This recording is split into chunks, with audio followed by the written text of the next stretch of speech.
الا سن لو انہم بے شک وہ بار بار یعنی کہ دو بار اللہ پاک نے انہی کے بارے میں وہی لوگ المفسدون فسادی ہیں ولیکن لا یشعرون لیکن وہ اس بات کا شعور نہیں رکھتے۔ اب یہاں پہ وہ منافق یہ کہتے ہیں کہ ہم تو اصلاح کر رہے ہیں، ہم تو بات کر رہے ہیں، ہم تو اسلام پھیلا رہے ہیں، لیکن اللہ پاک ہمیں گائیڈ کر رہا ہے اور کلیتاً اشارہ فرما کے بتا رہے ہیں کہ انہم بے شک وہ وہی،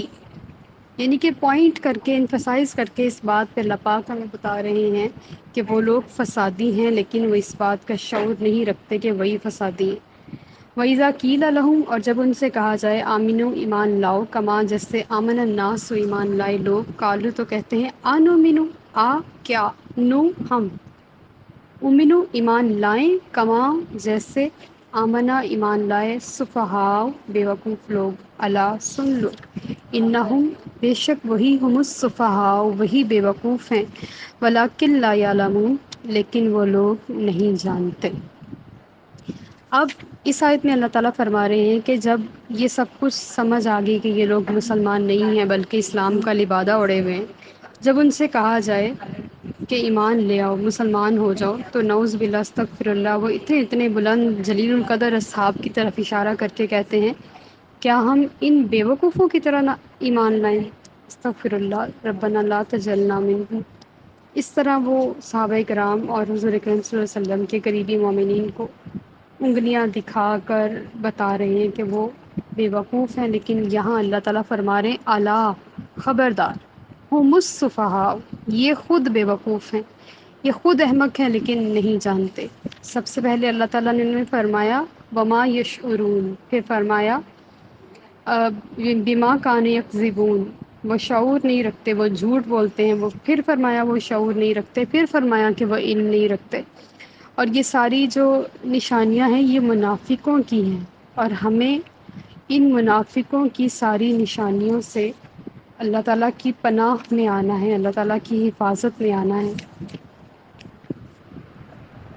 وَإِذَا لَقُوا اور اذا جب لقو جو ہے اردو زبان میں ملاقات سے نکلا ہے، تو لقو ملتے ہیں، ملاقات کرتے ہیں، الذین آمنو ایمان والوں سے، قالو تو کہتے ہیں آمنا ہم ایمان لائے۔ یہ جو لفظ مشدد ہوتا ہے نا، اس کا مطلب ہے کہ یہ دو لفظوں سے مل کر بنا ہے، جیسے آمنا ایمان لائے، نہ ہم، آمنا ہم ایمان لائے، وَإِذَا اور جب خلو اکیلے ہوتے ہیں، اِلیٰ شیاطینہم خلو اردو زبان میں خلوت سے نکلا ہے، تنہائی میں ہونا، اِلیٰ طرف شیاطینہم اپنے شیطانوں کے پاس، قالو تو کہتے ہیں انا بے شک معکم ہم تمہارے ساتھ ہیں، انما بے شک ہم تو نحن ہم مستہزئون مذاق اڑا رہے تھے۔ اب ان کی ایک نشانی یہ ہے کہ ایمان والوں سے ملتے وقت کہتے ہیں بھئی ہم بھی تو تمہاری طرح مسلمان ہیں، السلام علیکم ورحمۃ اللہ، جس طرح اسلام لیتے ہیں اس طرح اسلام لے کے انہیں کہتے ہیں کہ ہم تو مومن ہیں، مسلمان ہیں، تمہاری طرح کے ہیں، تمہارے جیسے ہیں۔ لیکن جب وہ اکیلے ہوتے ہیں اپنے شیطان دوستوں کے پاس، کافروں کے پاس، تو ان کے ساتھ مل کر انہیں کہتے ہیں ان معکم ہم تمہارے ساتھ ہیں۔ اب دیکھیں پچھلی آیات میں ہم نے پڑھا کہ انہیں خود بھی نہیں پتہ کہ وہ کیا ہے، لیکن ان آیات میں اللہ تعالیٰ ان کا جو حقیقی وہ روپ ہے وہ دکھا رہے ہیں کہ وہ اصل میں وہ ہیں جو وہ تنہائی میں اپنے شیطانوں کے ساتھ ہوتے ہیں۔ ہم نے بھی اکثر سنا ہوگا کہ انسان کی اصل وہ کیفیت ہے جو اس کی تنہائی کے وقت کیفیت ہوتی ہے، جیسے وہ اپنی ذات میں تنہا ہوتا ہے، اور اس وقت وہ جس کیفیت میں ہوتا ہے اصل میں جو انسان ہے وہ ویسا فطرت کا حامل ہوتا ہے، وہ اصل میں اس کی وہ شخصیت ہوتی ہے جو وہ دوسروں کے سامنے ہوتا ہے، وہ نہیں ہوتا جو وہ سب کو دکھائی دے رہا ہوتا ہے، اصل میں وہ ہوتا ہے جو وہ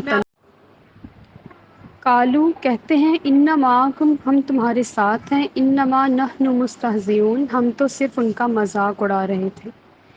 یعنی کہ ان کی اصل میں جو کیفیت ہے وہ یہ تھی کہ وہ اپنے شیطان دوستوں کے پاس بیٹھ کے مسلمانوں کا مل کے مذاق اڑاتے اور کہتے ہیں ہم تمہارے ساتھ ہیں۔ تو تو آج کے معاشرے میں بھی یہی ہو رہا ہے کہ جو سب کے سامنے کیفیت ہوتی ہے وہ اپنے آپ کو مختلف دکھایا جا رہا ہوتا ہے، لیکن جب وہ تنہائی میں ہوتے ہیں یا اپنے جیسے لوگوں میں ہوتے ہیں تو ان کی کیفیت مختلف ہوتی ہے۔ تو آج اگر ہم اپنے معاشرے کو چاروں طرف سے دیکھیں تو منافقت کا گڑھ بن چکا ہے، اور اللہ ہی ہے جو ہمیں اپنی رحمت کی پناہوں میں لے کے تو اصل میں مسلمان اور مومن بنائے، ہمیں ہماری ذاتوں سے منافقت کی تہمت ہٹائے، اور اللہ پاک ہمیں ان آیات پر عمل کرنے کی توفیق عطا فرمائے۔ وما علینا الا البلاغ المبین۔ السلام علیکم ورحمۃ اللہ وبرکاتہ۔ اللہ یستہزئ، انہیں سزا دے رہا ہے مذاق کی۔ اصل میں استہزاء اردو زبان کا لفظ ہے، جیسے کسی کا مطلب ہے مذاق اڑانا، لیکن اللہ تعالیٰ کے لیے ہم یہ الفاظ یوز نہیں کر سکتے کہ اللہ تعالیٰ ان کا مذاق اڑا رہا ہے، بلکہ ہم یوں کہیں گے کہ اللہ تعالیٰ انہیں اس مذاق کی سزا دے رہا ہے۔ یا کا مطلب ہے وہ، یعنی کہ وہ ذات، بہم انہیں، یمد مد کا مطلب ہوتا ہے ڈھیل دینا۔ یا کا مطلب ان کو، ہم سب کو، یمدہم اور ان سب کو ڈھیل دیتا ہے، فی طغیانہم کہ وہ اپنی سرکشی میں، یا ماہون بھٹکتے رہیں۔ اللہ تعالیٰ سے تو کوئی مذاق نہیں کر سکتا، لیکن جب وہ تنہا اپنے دوستوں کے ساتھ ہوتے ہیں تو کہتے ہیں کہ ہم تو مذاق کر رہے تھے، ہم تو تمہارے ساتھ ہیں، ہم تو شیطانوں کے ساتھ ہیں، لیکن اللہ تعالیٰ انہیں اس مذاق کی ڈھیل اس انداز سے دے رہا ہے کہ بہت لمبے عرصے تک مدینہ والوں کو پتہ نہیں چلا کہ یہ مسلمان نہیں ہیں، یہ منافق ہیں، اور مسلمانوں کی صفوں میں بیٹھتے ہیں اور اسلام کا لبادہ اوڑھتے ہیں، اور اسلام ان کے اندر نہیں ہے۔ بہت عرصے تک اللہ پاک نے ان کو ڈھیل دے رکھی، ریزن یہ تھی کہ وہ اپنے گناہوں میں بڑھ جائیں۔ یہاں پہ ایک اخلاقی نکتہ جو ہے وہ یہ ہے کہ ہمارے ہاں ایک رواج ہے، کچھ الفاظ بولے جاتے ہیں جن میں سے ایک لفظ یہ ہے کہ اللہ نے اس کی رسی کتنی دراز کر رکھی ہے، اللہ نے اسے کتنی ڈھیل دے رکھی ہے۔ منہ بھر کے بڑے آسانی سے، بڑے مزے سے یہ الفاظ کہے جاتے ہیں، حالانکہ یہ الفاظ اللہ تعالیٰ کو تکلیف پہنچاتے ہیں۔ اللہ تعالیٰ کی ہماری اوقات نہیں کہ ہم اللہ تعالیٰ کی بارگاہ میں یہ الفاظ ادا کریں، ہم ان الفاظ کے بارے میں سوچیں۔ اللہ کی بارگاہ بہت بلند ہے اور یہ الفاظ بڑے گھٹیا ہیں، اور یہ ہم عام انسانوں کے لیے کہہ سکتے ہیں لیکن اس رب ذوالجلال کے لیے نہیں۔ وہ مالک ہے، بادشاہ ہے، جو چاہے کرے، جس کو جتنا چاہے دے، جس سے جتنا چاہے چھین لے، جس کو جتنی مرضی سلطنت دے، جس کو جتنا چاہے فقیر بنا دے۔ ہم ہوتے کون ہیں؟ مٹی کے پتلے، اس کی اوقات ہی کیا ہے؟ اگر انسان اپنی تخلیق پر غور کر لے تو سارا تنتنا بھول جائے، اس کی اوقات ختم ہو جائے۔ لہٰذا آج سے جب ہم نے پڑھ لیا تو ہم یہ الفاظ نہیں کہیں گے کہ اللہ نے اس کی رسی کتنی دراز کر رکھی ہے یا اسے کتنی ڈھیل دے رکھی ہے، بلکہ اللہ کے فیصلوں پر راضی رہنا ہماری یہی حیثیت ہے، اس سے زیادہ ہماری اوقات نہیں ہے۔ تو اللہ تعالیٰ نے ان کو بڑے لمبے عرصے تک ڈھیل دے رکھی تھی کہ وہ مسلمانوں کی صفوں میں رہیں اور اپنا نفاق چھپائے رکھیں۔ اللہ تعالیٰ نے فرما رہے کہ میں نے اس لیے دے رکھی تھی کہ وہ اپنی سرکشی میں اور بھٹک جائیں، اور گمراہ ہو جائیں، اور گناہ گار ہو جائیں، تاکہ جب ان کو پکڑوں تو ان کے سروں پہ گناہوں کا بوجھ ہو اور وہ اس میں بھٹکتے رہیں۔ اولائک کا یہی وہ لوگ ہیں، اولائک جو ہے یہ جمع کا صیغہ ہے، زیادہ لوگوں کے لیے استعمال ہوتا ہے۔ اللہ زینہ یہ بھی جمع کا صیغہ ہے، یہ زیادہ لوگوں کے لیے استعمال ہوتا ہے۔ قرآن پاک میں ہم جہاں بھی اللہ زینہ پڑھیں گے اس کا مطلب ہے کہ زیادہ لوگوں کی بات ہو رہی ہے، اور جہاں اللہ زی پڑھیں گے تو سمجھ لیں گے کہ ایک شخصیت کی بات ہو رہی۔ اولئک الذین یہی وہ لوگ ہیں، اشتراؤ جنہوں نے خرید لی۔ اشترا یہ عربی زبان ہی کا لفظ ہے اور اس کا مطلب ہے خریدنا، تجارت کے لیے استعمال ہوتا ہے۔ والدلالۃ گمراہی، بالہدا ہدایت کے بدلے۔ یہی وہ لوگ ہیں جنہوں نے گمراہی ہدایت کے بدلے خرید لی۔ فما ربحت پس نہ نفع بخش ہوئی تجارتہم ان کی تجارت، وما کانوا مہتدین اور نہ ہی وہ ہدایت پانے والوں میں سے ہوئے۔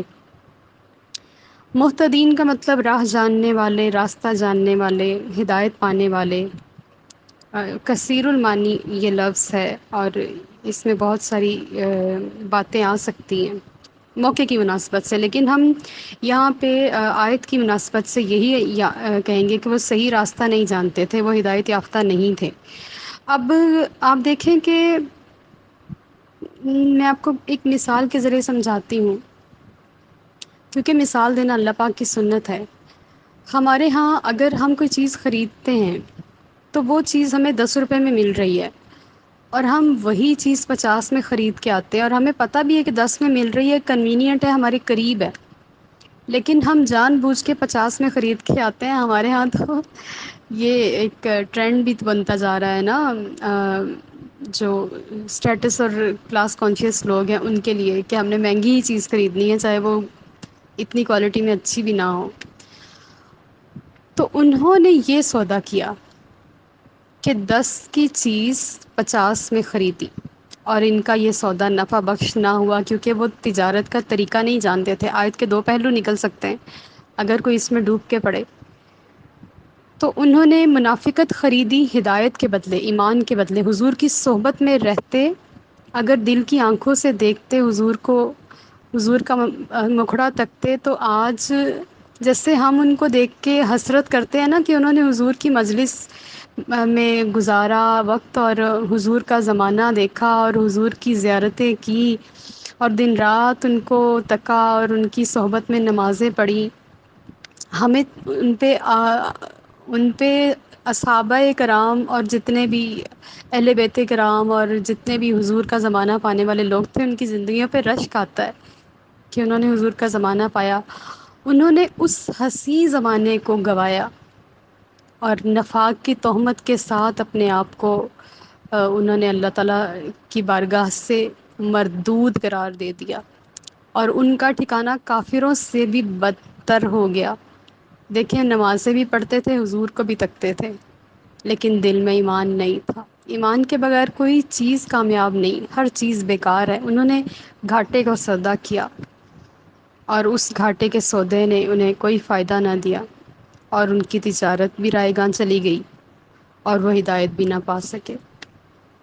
تو اگر وہ آج ہمیں دیکھتے کس طرح ہماری آنکھیں حضور کے دیدار کے لیے ترستی ہیں، اور ہم لوگ ہر وقت یہی خواہش رکھتے ہیں کہ حضور کی زیارت ہو جائے، حضور کے کسی صحابی کی زیارت ہو جائے، حضور کا زمانہ پالیں، لیکن ہم 1400 سال کے فاصلے پر چلے گئے اور ایسا ممکن نہیں۔ اگر حضور ہم پر نظر کرم فرمائیں اور ہمیں اپنا جلوہ دکھائیں تو ان کے لیے تو کچھ بھی ناممکن نہیں، اصحاب کے لیے کچھ بھی ناممکن نہیں۔ میری مما کے ایک ماموں ہیں جن کو حضرت علی رضی اللہ تعالیٰ عنہ کی زیارت ہوئی، اور ان کا پچھلے دنوں وصال ہوا ہے، اور بہت ہی شاندار طریقے سے ان کے جو علاقے میں ان کا خراج تحسین پیش کیا گیا، اور بہت بڑا جنازہ ہوا، کیونکہ وہ ایک سماجی شخصیت بھی تھے، ٹرسٹ چلا رہے تھے۔ تو اس طرح اگر کوئی کرم کر دے اور ہمیں خواب میں زیارت کرا دے تو کرا دے، ورنہ ہم تو 1400 سال کے فاصلے پر کھڑے ہیں، لیکن انہوں نے وہ زمانہ پا کر بھی اسے کھو دیا۔ مثلہم، ان کی مثال، کمثلی، ایسی مثال ایسے ہے، الذی، اس شخص کی طرح، استوقد، جس نے روشن کی، نارن، آگ، فلما، پس جب، اضاءت، روشن ہو گیا، ماحولہ، اس کا ماحول یا اس کا ارد گرد، ذہب اللہ، ذہب، لے گیا، اللہ تعالیٰ، بنورہم، ان کا نور۔ اب تو تھوڑی تھوڑی سمجھ آ رہی ہوگی نا، ہم کا مطلب ان کا، ان کا، بنوری، ان کا نور، وترکا، اور چھوڑ دیا، ہم، انہیں، فی ظلمات، اندھیروں میں، لا یبصرون، وہ نہیں دیکھتے۔ یہ اللہ تعالیٰ کی سب سے پہلی مثال ہے، اور آپ مثالوں کو اپنی ڈائری پہ ضرور نوٹ کیجئے، کیونکہ اللہ تعالیٰ مثالیں بلا وجہ سے بیان نہیں فرماتے، بلکہ مثالوں کے پیچھے یقیناً کوئی نہ کوئی حکمت ہوتی ہے۔ اب ان کافروں اور منافقین کی مثال اللہ پاک اس انداز سے بیان فرما رہے ہیں کہ ان کی جو منافقت ہے اس کا جو پردہ ہے وہ چاک ہونے جا رہا ہے، کیونکہ مدینہ شریف میں کھل گیا تھا ان کا پردہ۔ تو اس کی مثال ایسے ہے جیسے ایک شخص نے آگ جلائی اور پھر اس کا ارد گرد روشن ہو گیا، اور جب ان کا ارد گرد روشن ہو گیا تو اللہ نے ان کی آنکھوں کا نور چھین لیا، یعنی کہ وہ اندھے ہو گئے اور ان کو اندھیرے میں چھوڑ دیا، وہ دیکھ نہیں سکتے۔ آپ ایک ایسے شخص کی مثال لگا سکتے ہیں کہ جس کے پاس پہلے لائٹ نہیں تھی، جب اللہ نے اس کو لائٹ دے دی تو اس کی بینائی چلی گئی۔ کیسی مثال دی اللہ پاک نے کہ اب لائٹ ہو نہ ہو اس کو کوئی فرق نہیں پڑتا، کیونکہ اس کے پاس اپنی لائٹ ختم ہو گئی۔ ہماری آنکھیں نور ہیں، ہماری آنکھوں کی بینائی کو آنکھوں کا نور کہا جاتا ہے، اور یہ نور اس وقت کام کرتا ہے جب روشنی ہو۔ اندھیرے میں ہماری آنکھوں کا نور بے بس ہے، اندھیرے میں ٹامک ٹوئیاں ہیں، اندازے ہیں یا کچھ بھی ہے، لیکن ہم کچھ بھی صحیح سے دیکھ نہیں پائیں گے۔ ہماری آنکھوں کا نور اس وقت تک کام کرے گا جس وقت تک ہمارے ارد گرد روشنی ہوگی۔ تو اللہ تعالیٰ نے ان کو نبی کریم صلی اللہ علیہ وسلم کا نور عطا فرمایا ہوا تھا، اور اس نور کے ارد گرد وہ رہتے تھے، ذات مصطفیٰ چمک رہی تھی، ان کی صحبتیں، ان کے جلوے، احادیث کے خزانے، آیتوں کے اترنے کو وہ اپنی سر کی آنکھوں سے دیکھ رہے تھے، لیکن ان کی دل کی بینائی جا چکی تھی۔ کیا مثال بیان فرمائی ہے اس رب ذوالجلال نے۔ اللہ تعالیٰ فرما رہے اندھیروں میں دیکھ رہے ہیں، انہیں کچھ نظر نہیں آتا، سمم بہرے ہیں، بکمم گونگے ہیں، امیون اندھے ہیں، فہم لا یرجعون پس وہ لوٹ کر نہیں آئیں گے۔ جس گمراہی کی طرف میں نے ان کو ڈال دیا ہے نا،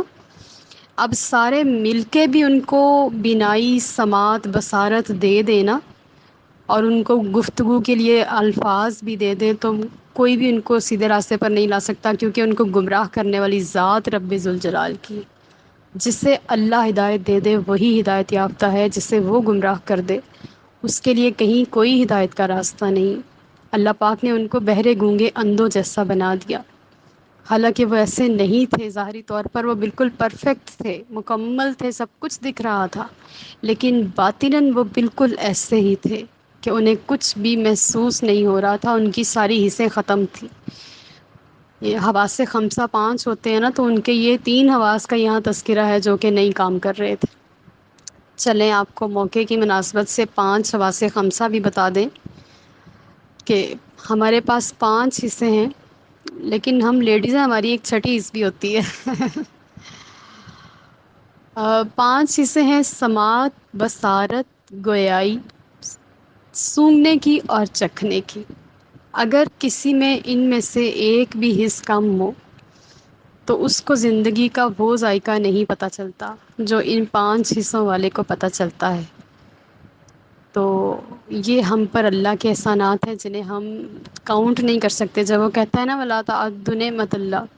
تم اللہ کی نعمتوں کو شمار نہیں کر سکتے، تو وہ صحیح کہتا ہے۔ ہم اللہ کی نعمتوں کو شمار نہیں کر سکتے کیونکہ ہم جانتے نہیں ہیں نا، ہمیں لاجیکلی اس کا شعور نہیں۔